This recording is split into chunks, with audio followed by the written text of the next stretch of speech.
Bem-vindo a mais um Intox de Franquias. Para quem não me conhece, eu sou Adriano Magalhães, diretor de franquias da IWG, detentora das marcas Regos e Spaces no Brasil. E hoje a gente recebe nosso queridíssimo Bruno Arena, presidente da Comissão de Ética da ABF e diretor de expansão da Casa do Construtor, uma das maiores redes de locação de equipamentos. Bem-vindo, Bruno. Obrigado, pessoal. Obrigado, Adriano, pessoal do Italks. Muito obrigado pela participação e tamo junto. Mas em que momento que você percebeu que o modelo de franchising seria o mais interessante para escalar, né? Como é que foi essa transição? Eu vou usar uma fala sua, né, esse turning point, né? O Altino, que é o sócio do meu pai, fez, em 1997, ele foi fazer um curso de franquia nos Estados Unidos, né, porque o conceito de franquia era extremamente novo no Brasil ainda, ou não era tão difundido como ele é hoje, e ele trouxe, né, para dentro uma conversa, o meu pai, o Altino, sempre amigos de muitas datas, né, até carinhosamente o Altino é um membro da minha família, né, é um tio de carinho, de respeito, e ele falou, pô, esse negócio da match em relação à franquia. Então, a provocação foi, primeiro, uma transformação de olhar do que a gente estava olhando no início, que contei o caso da minha avó, no sentido de falar, olha para os pequenos, ou seja, olha para o varejo, que essa é a solução do negócio, e veio o Altino com a ideia de franquia. Eu acho que isso foi num ciclo de 93 até final de 97, onde, de fato, a partir de 97, dezembro de 97, até a nossa primeira franquia, que foi em agosto de 1998, nós passamos a reestruturar tudo, né? E, na verdade, Adriano, a gente não tinha recurso. Como é que a gente fez os nossos processos? Tentativa e erro, porque nós tínhamos uma loja em Rio Claro e outra loja na cidade de Araras. Então, a gente ia lá, pegava a ideia, testava e voltava, testava e voltava. Então, o processo de manualização de toda a nossa experiência foi muito no conceito de tentativa e erro.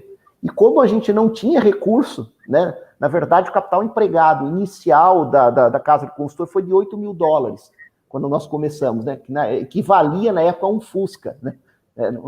Você é jovem, né, Adriano? Então, assim, você não vai lembrar do Fusca, mas, assim, mas começou com esse montante absurdo de capital. Então, você imagina montar uma empresa naquela época, com toda essa abundância de recursos, vou te chamar assim, né? Então a gente usou dessa técnica, tentativa e erro, e a experiência deles nesse processo, e aí a gente começou a perceber um ponto importante. Material de construção é um negócio de volume, é que nem supermercado, você tem que fazer um volume muito grande para ter uma lucratividade muito pequena, né? Já quando a gente começou a testar a questão do serviço de locação, a gente via que o volume era pequeno, mas a lucratividade era alta. E nessa decorrência do tempo, a gente percebeu, opa, peraí, nós temos um negócio extremamente lucrativo, de volume baixo, com alto potencial de franqueabilidade. E foi daí que foi o ponto de ruptura, né? Então é verdade que a Casa do Consultor não trabalha mais com material básico para construção civil. E foi isso a partir de 97. Olha aí, pessoal, olha a dica espetacular que o Bruno deu para quem está pensando em empreender, quem está vislumbrando esse horizonte. Ele falou de tentativa e erro, né? É o método científico, e nada mais é do que o método científico. O Bruno é um cientista, né, que testou, junto obviamente, com o board, com o Altino, com o pai dele, testaram modelos diferentes com investimento baixo. Então, muito legal, Bruno. Puxa, $8 mil para começar a compor a estrutura de uma franqueadora, é um case de sucesso fantástico. Assim, o Fusquinha, que se tornou hoje, que tem todo esse poderio de fogo hoje. Tá? Então, isso já começou ali com uma baita lição para a gente. Né? E um ponto importante, Adriano, a gente acreditava tanto, e na época eu me lembro bem, eu tinha 12 anos de idade, né, e eu comecei a trabalhar nessa época no material de construção, e eu lembro do esforço de ambos, tanto do Altino como do meu pai, de toda e qualquer sobra de caixa, né? Quando eu falo sobra de caixa, né, eles sempre investiam neste processo da franquia, ou seja, de tornar o negócio melhor, né, de ver o que poderia ser feito de diferente, justamente para criar um negócio perene. Eu acho que essa é a maior virtude que eles tiveram, ambos, é porque tiveram um monte de situações até para desistir, mas não, de maneira resiliente, de maneira muito gradual, foram fazendo aí o seu processo com esse compromisso muito sério e, logicamente, isso reverberou em grandes frutos aqui para a Casa do Construtor e toda a estrutura que você vê hoje, né, é fruto desse início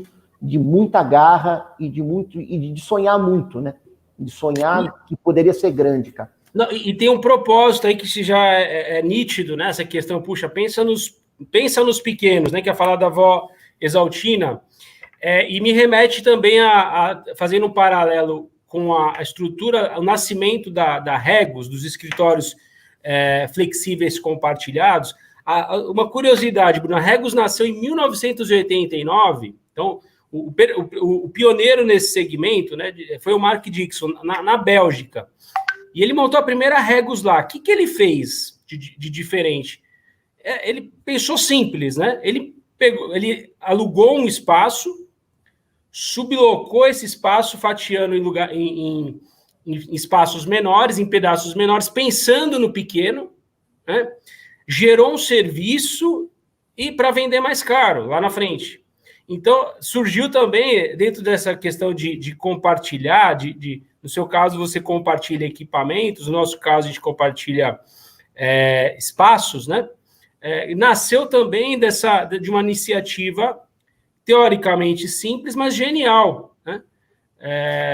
Então, eu acho que são essas ideias, claro que com muita consistência, muito trabalho, né? Você contou aí a questão de, puxa, em algum momento pensou até em desistir e continuou. Para empreender no Brasil precisa ser herói, né? Mas aí depois, puxa, me tornei uma franqueadora. Aí você escolheu em agosto de 98. Como é que você escolheu esse primeiro franqueado? Como é que foi isso? Na verdade, né, o nosso primeiro franqueado foi uma dupla de irmãos, Luciano e Leandro, que por uma questão de coincidência de relacionamento, a gente é uma região pequena aqui, né? Eles tinham prestado serviço, né, para o Altino, quando o Altino tinha construtora, né? Até o Luciano, que é o irmão mais velho, foi estagiário dessa construtora que o Altino tocava. E aí, num relacionamento de bastidor, o Altino contando um pouco da história do que eles estavam fazendo junto com o meu pai, e aí ele falou, mas pô, esse negócio parece ser um negócio legal, e eu quero... Será que eu posso participar? Então, assim, foi através do relacionamento deles próprios, né? E no início foi muito simples de vender, porque relativamente as pessoas viam o que estava acontecendo. Como a gente tinha as nossas operações próprias, eu me lembro, eu era pequeno, eu lembro do Luciano e do Leandro indo das nossas lojas, e como se fossem donos, né? Operando, meio que fosse uma degustação de negócio.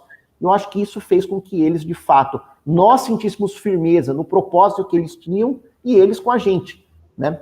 Por isso que eu acho que um grande pilar, a gente vai, acho que, conduzir dessa forma, é a questão do relacionamento, né, Adriano? A gente é muito sério com isso, né? Para a gente, o que vem no nosso modelo de franquia, primeiro pilar principal é o relacionamento, né? O resto, transferência de know-how, legal, tudo, acho que é importante, mas eu acho que tem que ser essa questão do pilar relacionamento, da parceria, tem que valer mais. Essa é uma opinião pessoal nossa aqui da nossa empresa.